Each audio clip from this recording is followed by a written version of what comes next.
So, Rishika, again, want to thank you because you received us in a beautiful way, having a fire ceremony. Thank you again. It's a pleasure.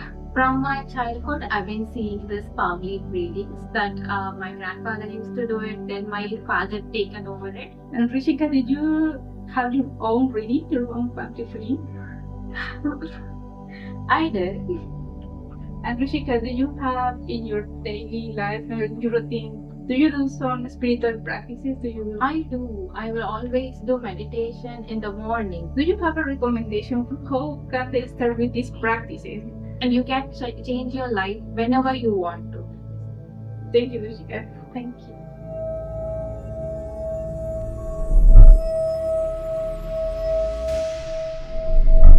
Hi everyone, my name is Kettzal. Today we are in Chidambaram, South India. And today we are visiting the library of MK. Here we are with Rishika, one of our translators. Hello. From Tamil to English. So even if she is very young, she has a lot of experience because actually she grew up with all this knowledge of the Nadi in a Nadi reading family. So let's meet her today. How are you today, Rishika? So hello everyone, I'm Rishika and I'm a translator and an administrator. I'm managing the MKD library. Thank you for welcoming to us today, Rishika, also for preparing this ceremony. Very nice. So Rishika, please tell us, how did you start doing this beautiful job? How did you start translating the family from ancient Tamil to English? So from my childhood, I've been seeing this family readings that my grandfather used to do it, then my father taken over it, and he's been doing it. So from the childhood, I know how it is going. So while translating, I kind of learned more things about Nadia Astrology, about how the ancient peoples wrote about the future life. They don't even know these peoples are going to born next, but they wrote those things for the person who are going to born. So when people are asking about it, I feel so happy to tell the information to them. When they are giving me in an ancient Tamil, as I know English for that much, so it is written in the Tamil, so it will be easy for me to translate to English. So I started in the beginning as a beginner, then I got more information, so I know how to do. Very nice. And there is something that you sometimes feel that is challenging for you while doing the translation. So sometimes when the reader is telling about the life of the customer, I feel like I am in the position of the customer. Sometimes it will affect me, like emotionally I'll be in their place, so it will try to get me emotional. So that is the challenging part. I try as much as I could to resist that feeling. So later I get used to it, but that is the challenging part. That's good that you mention it now, because sometimes when you are in a reading, maybe you can feel also the information it could be challenging, no, for the person. Do you do something before the reading to protect yourself, like mentally or spirituality? No, I will just fix myself like this is for a person who needs to get over this life, like who needs to go through the life in good way.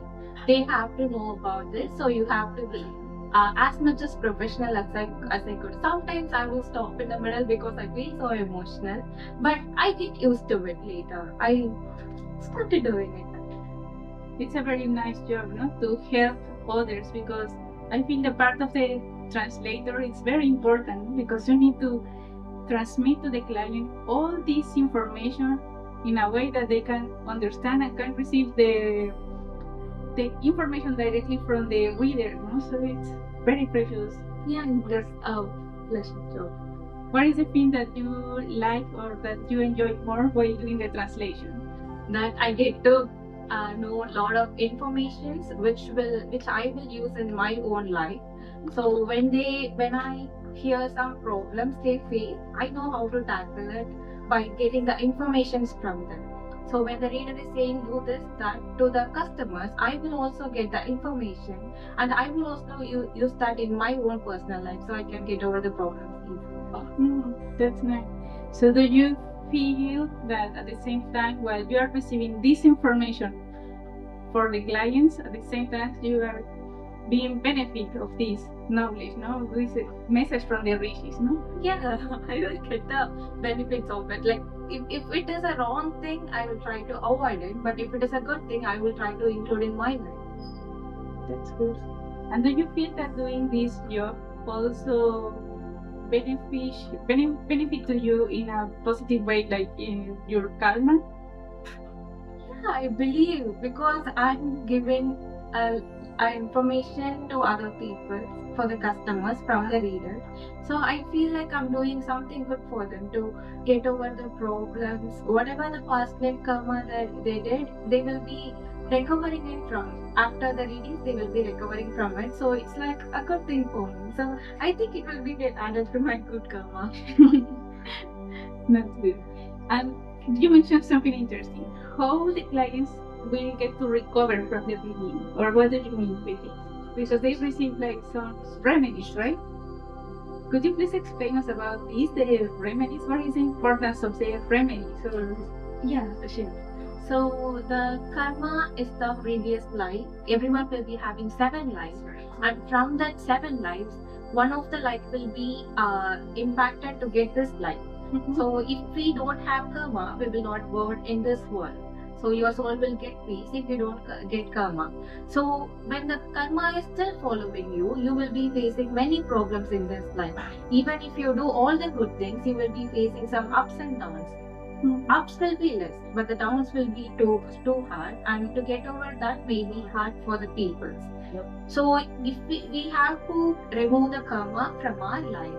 For that, the ancient saints, Saint Agastya, we have the bundle of Naudi, Saint Agastya, and from his family, there will be remedies mentioned for them to get over the past life karma. The past life will also be mentioned in the family. So when we do that remedies, we can get over the karma, and after that also we will be getting good things in life. All the bad things will be removed from your life. It's very nice. And what kind of recommendations or what kind of remedies the people receive during a puppy field?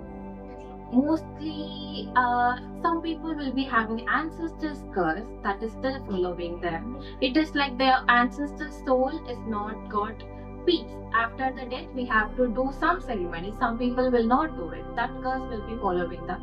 That will be the main curse of the peoples. Most of the peoples, that will be the karma. And usually we will try to give like the planetary position problem. If they have any problem in marriage, we can analyze it with the life they are living. When we confirm that life they lived before, that will be also mentioned in the family. We can match it, and we will be saying that these are the remedies that you have to perform. From this, you can get over the problem. It's like we will be mentioning the God that is responsible for the problem, who will remove the problem. We will know about it, and we will be helping them to do the remedies so that they can live a happy life. Could you please give us an example, like in a practical way? For example, what are the remedies? What the client needs to do? So if they are facing a serious problem in getting married, or they can't get a good partner, it is probably because of the Sevai dosha. It is a planetary problem, and also because of the planetary problem will come to them because of the past life. Maybe in past life they did something wrong to the opposite person, or they did something wrong to their partner in the past life. That will affect them in this life. So because of that, people can't get married or find a good partner. So to get over that, we can do Mangalya dosha. Mangalya dosha Nivatti Puja. Where it will be for a planetary position called the Sevai, and by doing that we can get over these problems. Well, and what happens if a person doesn't follow the remedies? That remedy will still follow them. That will add to their karma. They will be facing some problems in the upcoming years also. So if they don't, even if till the end of their life, if they didn't solve this problem, there will be a next birth for them. Getting birth is a bad thing. To be honest, so it is a bad thing. We have to go through this life once again, and if they did the remedy, it will be affecting, it will be giving a good effect in their birth, so that they can get peace before itself. So you also mentioned something interesting. In the families, they can receive the information about past life. No? Do you remember a story, for example, related to a past life or to the reading that it taught you that you think, wow, this is an interesting story? Okay, there was this one person, and in his past life he was a king, but he used the power in a wrong way and hurted many people, that led to that costed many people's life. And while coming to this life, he can't even get a job. Wow. So he was facing too much problems in getting job. Even if he gets a job, he will be getting the blame for no reason. The mistakes that he didn't do, he was getting blamed for that. Wow. So while listening to this, it felt so connected to the past and this present. I felt like the karma is real. I felt bad for him, but whatever the things that he did in the past, it affected him in the present life completely. So that kind of affected me also, because I was so much interested to know about my past life after that, because I just want to know about it. Yeah, sometimes it's interesting, no? Because we are thinking why this is happening to me, no? We don't know the reason. We think, but in this life I'm doing good, no? I'm a good person, so I don't deserve this, no? So it's interesting when we receive this information from the life, like, yes, you did this in the past, that's why you're facing these challenges, these issues now in your current life. It's very, very interesting. Yes, it is interesting. And Rishika, did you have your own reading, your own family reading? I did. At first, I was too skeptical to not know about it because I'm too scared. But after listening to many readings, I was like, okay, I should also get this reading. Well, now you are doing the translation for other Yeah. people. And while doing the translations, do you feel that the energy of the rishis, these sages, are also present with you or with the group? Yes, of course, because when we are finding the leaf, sometimes we will be sometimes the leaf we can't find it that much soon, because it is an opposite energy that doesn't want them to know about their future life. But for some people, we can easily get it. It's like the good vibration that they want. It forces us to tell the good, take the correct leaf, so that they will. For some people, we can easily take it. For the first few itself, we can find it. At that time, I will feel the presence of some good vibrations around me. Like, okay, this is the reason we found this leaf. They want to know about, the good spirit wants them to know, or the customer to know about the informations of their life. Yes, that's true. That also happened to me sometimes. That I notice that while I'm moderating, sometimes for few clients, we have a lot of issues, like for example, internet issues, cut off of the lag, or different issues. No, there are delays. It's like, okay, for some reason, it's not maybe the moment today, or there's something interfering in the reading. Yeah, that's interesting. So Rishika, again, want to thank you because you received us in a beautiful way, having a fire ceremony here. No? It was very, very touching for me because actually I didn't expect this. I think, okay, we will meet the library team, we will spend a few hours with them, but the fire ceremony was a surprise for me. So thank you again. It's a pleasure. And now that we are talking about this topic, the fire ceremonies. What is a fire ceremony for the persons who doesn't know? Okay, the fire ceremony in Tamil we call it as homa. It will be for different problems. We will be doing different homas, and homa is like we will be creating a fire, and we will use the copper plate which will be the mantras will be written in that copper plate, and for the specific problem we will be using specific copper plates, and with that copper plate we will be doing homa, which we will be putting the holy things inside it, the medicinal things, plants, we will be using that inside it. The copper plate will be absorbing all the good energies. Copper plate has the ability to absorb all the good vibration. It will collect it. So usually we will be doing the homa for 144 days if we are using copper plate. So for 144 days in the morning and in the afternoon we will be doing pujas. So it will be collecting a good vibrations around it. So the copper plate will be having good vibrations. After the 144 days we will provide that copper plate to the customers. So they have to keep it in the living place. So it will give away the good vibration, whatever it collected, so that the people who is having the copper plate, they can feel a good vibrations around them. Basically, today we have done 3 homas for you, and one is Ayush Homa, and one is Dhanvantri Homa, and another one is for the financial things, financial good things. The Ayush Homa will be giving you a long life, to get a long life without any problems, without any health issue. The Ayush Homa will be helping. And for Dhanvantri Homa, we are doing it the people who are affected by any problems. To get over that, this Dhanvantri Homa will be helping. And the last homa, what was the name? It is called Kubera Lakshmi Homa. It is for getting a good income and to have a good income, like for a good savings in your life. This homa will be helping you. Thank you for explaining to us. I think for you it's like more common, no? You're used to do these ceremonies. Yeah, it's very nice to have the fire here inside. So Rishika, you mentioned the mantra yantra puja. So this is also a ritual or a ceremony, no, that you can perform for the client, no, when it's needed. Sometimes the recommendation of number of days, they are different. No? For some people is less number of days, and for other persons they need longer number of days. No? Why? What's the reason? So the mantra yantra puja, the copper plate fire ceremony, it will be completely depending on the problem they are facing. So if it is a big problem, we will be recommending a long period of time, like for 144 days we have to do.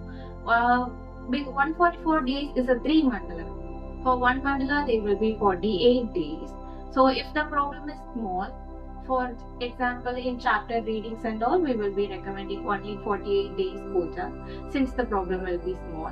But if it is a general chapter, we will be recommending a large number of days, like 144 days, because it will be including all the things in their life. They will be facing problem in their love life, in their professional life, all the things they will be facing some problems. For that, we will be recommending a higher number of days. That's good. So each of the yantras has different mantras written. Yes. For different god, different mantras will be there. For different problems also, the mantras will be different. Straight. And now talking about the ceremonies, the rituals. Also, you usually do the ceremonies here, no? In front of the altar. No? Now we are in the altar, no? In front of the altar. Would you like us to explain the meaning of certain events? For example, I'm really curious about this. Okay, so this is called kalasam. There are totally 9 kalasams here. It is describing about the 9 planets. Wow. Yeah, for 9 planets we have used 9 kalasam. And the kalasam, as you can see the kalasam in top of the temple. In the top of the temple you can see some kalasam. It will be having some good things in it. It will give out the good vibration. So we have 9 kalasams here. Everything is describing to different god. For example, the red one is the sun, and like that every planet is mentioned here. And the coconut is also having some good thing in it. Like it will be having some holy things. From the coconut is like a purest fruit, and so we have used it here. So this will be giving out a good vibration when we are doing a puja to pray to God. For every god, when you are going to do some puja, they will be using coconut as a main thing. So we have an idol of Ganapati here. He is the first god. We will pray him as a first god before praying everyone else. Even if you get into a temple, the first thing you will be seeing is a Ganapati's idol. Yeah, he is the first god. And then here we have Lord Shiva, we've answered. And who is this? That is his wife, Sivagami. If you go to the Nataraja temple, you can see both of them standing next to each other. So it represents both energies, no? Like female energy. Female energy and male energy. It's very nice. Here also in the middle we have Shri Agastya. Yeah, he is Saint Agastya. He wrote this palm leaves. He is also the medicinal god. I mean medicinal saint. Like he gave out so many medicines to the world, like Siddha, Ayurveda. He mentioned many things in his palm leaf. Mostly in the palm leaf predictions. If you see about the health things, if any problem is coming, the remedy that he will be mentioning is Siddha or Ayurveda. He will be in the palm leaf. You can see you have to do yoga, meditation, pranayama. These are the remedies that will be mentioned in the palm leaf. And Rishika, do you have in your daily life or your routine, do you do some spiritual practices? I do. I will always do meditation in the morning when I'm waking up. If I see the sun, I will do some meditation. And sometimes in the moonlight, if it is a full moon day, I will do meditation for Lord Shiva. So whatever the practices that I'm telling to the customers, what the reader is mentioning, I will also use that. Even though I'm not having any big problems, I like to do it because it will be giving you some peacefulness, some peace, and you can also get some free of your mind. Yeah, that's true. Sometimes the people think or we think that since I don't have any issue or I don't have any problem, I don't need to do any remedies or I don't need to do this. No? But I think that it's beneficial for us. No? It is always beneficial. Doing meditation is good for your mental health. And if you do some practices to God, like a spiritual practices, you will be having the discipline to do it daily. Whenever it is mentioned, you will be gaining discipline also. So it is in spiritual life also it will be good. In your personal life also it will be helping you also. And regarding the remedies, sometimes that we are not used to do these remedies, no? For example, to do the meditation in full moon or to do the prayers in specific days, the Sasti days or these specific days. Do you have a recommendation for a person? How can they start with these practices? At first it will be hard maybe because since no one is used to it, you have to find a portrait, you have to light people. The process may be difficult, but once you started doing it, it will be easy. If you are not okay to sit outside for the moonlight, you can also sit inside. All you want to do is a meditation. So you can simply say the mantra and you can do meditation. That will also be beneficial. How do you feel if we don't repeat the mantra exactly? Because sometimes we I don't know how to pronounce this word. Should we worry about this or should we just continue and have faith? We can just continue. Simply we can continue because we can get the pronunciation right. If they are approaching us or for the moderator, they can get the exact pronunciation of it. But even if they can't say it properly, they can just continue. Thank you, Rashida. And do you have any recommendation for a person that is thinking, should I do the reading? Because I don't know, maybe I'm nervous. Do you have a recommendation that how they can prepare, how they can be ready for having the family reading? At first, I also feel scared to get my family reading because after doing, I've been doing translations before also. So I was kind of scared what I did in the past life. So it scares me and I won't feel much problem in this life. Sometimes I'll be feeling depressed. So it is okay. It is normal to feel scared, but get your non-living predictions because in that way you can get to know whatever the problems that you will be facing in the future. At which part you have to be more careful, at which part you can do, you start your own business. So like this, in this kind of information you can get it, and you can use most of the information in your life. Finally, Rishika, do you have any message for any people in the world that they are watching us? Do you have any message for them? Yeah. So if you are feeling any problem, or if you feel like that you are feeling down, don't feel like this is your life, this is how it is supposed to be. You can always change it. All you want to do is know about your future, what you did in the past life, why it is connecting to this present life. All these things you can match, and you can change your life whenever you want to. Thank you, Rishika. Thank you for your words and for doing this beautiful job here, also for taking care of the clients behind the scenes, because you are not also as a translator, no? From the camera, you are also doing a lot of work behind the scenes. Thank you, Rishika. Thank you.